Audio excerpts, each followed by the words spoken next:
All right, so now we're going to talk about projection systems. Okay, so here I have the whole world, and I'm doing the world at this moment because it's the easiest way to see the difference between these projection systems. And if you're not sure about what a projection system is, you can look it up on Wikipedia. But the basic idea is with anything that's not flat, to represent it in 2 dimensions, you have to flatten it, right? You have to project it into 2D. But because the world is curved and different parts of the world are in different parts of that curve, there's no single projection system that represents every part of the world accurately. This type of projection is something that we've agreed on globally, but it still distorts. It tends to keep everything in this middle zone pretty accurate, but distorts the far reaches. You can see Antarctica becomes super huge. Okay? So any projection system has some kind of compromise. So when you're looking at the world, there's these agreed upon projection systems, but if you're working locally, say in Antarctica, you'd never use this to do your analysis, right?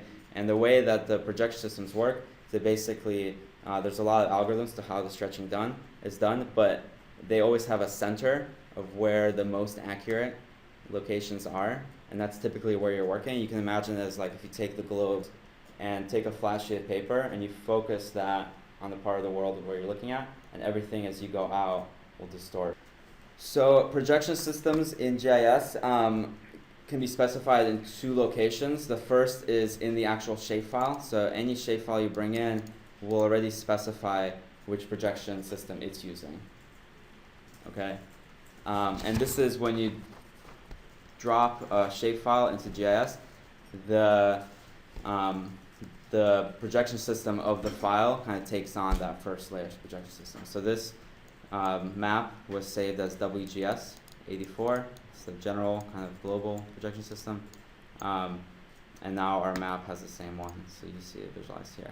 Now, the second place where you specify a projection system is for the project as a whole. Okay, and this really impacts the way that the visualization looks in the map. And you do that if you go to the Project tab, go to Project Properties. This looks fairly similar to the layer properties, but has all of the settings for your actual map shown here.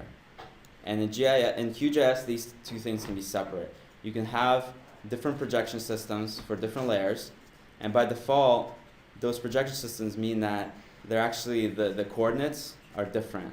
Okay, you might have a geographic system which uses latitude, longitude numbers, and you might have a projection system that actually uses meters and kilometers to reference its geometry. And by default, if you bring those in, they won't overlap, right? Because one map will be kind of using anywhere from 0 to 360, and one map will be using things like thousands of meters, right? They're going to be in totally different parts of the space. QGIS is smart enough to convert all those things dynamically on the fly, so to speak, and actually is able to overlap different layers which have different projection systems. And this is the feature in the project properties called on-the-fly projection. So using this feature, if you check this, you can specify a projection system for your map, and every layer will actually be reprojected on the fly into that projection system. So you can overlay and visualize together data or shapefiles that have been encoded with different projection systems. Okay, so I'm going to use this feature actually just to show you how the world changes based on the different projection systems you use. So basically, if we start to look at this, the projection system you've most commonly used will be up here. You can see I don't really use too many. They'll be up here to make it easier. All the projection systems that are stored in QGIS are in this layout. Okay, so this is all the ones that come prepackaged with QGIS. You can also specify your own, because the projection system fundamentally is just a method, an algorithm for distorting the world into a flat plane. So you can specify these things yourself, or you can find projection systems online to use. But you can see QGIS already comes with a huge amount of these built in. So if you minimize all those, you can see there's 2 basic types: geographic and projected. And the main difference, again, you can read more up about it on Wikipedia, or maybe your GIS professors cover this more. The fundamental difference is geographic systems use latitude, longitude, and projected coordinate systems as units instead of latitude, longitude, degrees. It will use actually meters or feet if you specify it.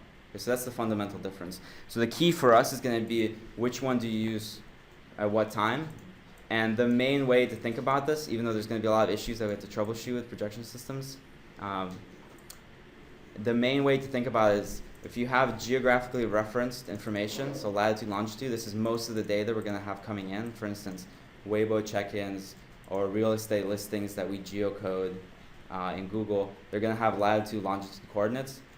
In order to have them visualized in the right part of the world, we need to bring them in as a geographic coordinate system, okay? Because geographic coordinate systems reference latitude and longitude. So if we have lat-long data, we need to bring it in as a geographic coordinate system.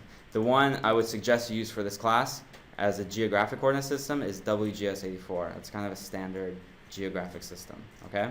The other kind is projected. And projected systems we need to use whenever we do any kind of spatial processing, okay? Because when we start to try to figure out how far things are from each other, which things are closer, distances, we need to use a projected system because then the units are in meters, and those we actually use for distances. Because it doesn't mean anything how far something is in degrees, right? We need to reproject it to find those distances. So that's the kind of basic way we're going to use coordinate systems. And the basic projected system I'm going to encourage you to use is World Mercator. So just to show you the difference between these things, right now my map is in WGS 84. So you see this kind of representation. If we switch now, again, I'm just changing these for the map file, and it's gonna, because I have on the fly specified, it's gonna reproject this data dynamically into the new projection system. So if I switch now to World Mercator, and you can find these things by searching. I just have them up here because I use them a lot, but you can search here for Mercator. And there's even different kinds of Mercator, so the basic one is World Mercator, okay? Now if I switch to that, you can see the world distorting now, right? So this is the Mercator projection. Not great if you're working in Greenland, but pretty good for most parts of the world that we would look at. And just to show you the difference in the kind of reference units it uses, if we switch to WGS, hit OK, you can see it down here in the coordinate panel. It has a dynamic readout of the coordinates where I am. So anybody know the latitude, longitude of New York City? Somewhere like 40, 70, right? So there it is. So 74 longitude. This is minus because it's going negative x direction from Greenwich, I think. And then 40 degrees north, okay? So this is right now, we're in a geographic system. Everything's referenced in latitude, longitude. So if we're gonna bring in lat-long data, this is what we wanna use. Now if I switch to Mercator, which is going to basically reproject my whole map into the Mercator projection, which now the units are meters. And you can see New York is some gigantic number of meters away from Greenwich and away from the equator, okay? So that's important thing to consider. Whenever we do any spatial processing, we need units in meters. We're going to see this in a few minutes already. We just need to reproject to the projected system.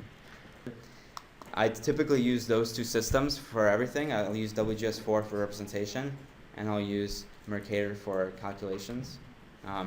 But there are times when I've used other ones. For instance, if you look on any government-issued map of China, it's not going to look like this. It's going to be more smushed, and it's actually going to be more accurate to the geography of China. China isn't so stretched out. It's more compressed, right? So I did some research about what a typical Chinese projection system is, and I found a reference for this, and I can give you the reference if you want. It doesn't come pre-built with QGIS, but I have it in my system, and it's this one. I just specified this myself. Okay, it has a real name, but basically online you can find these strings which have all the specifications.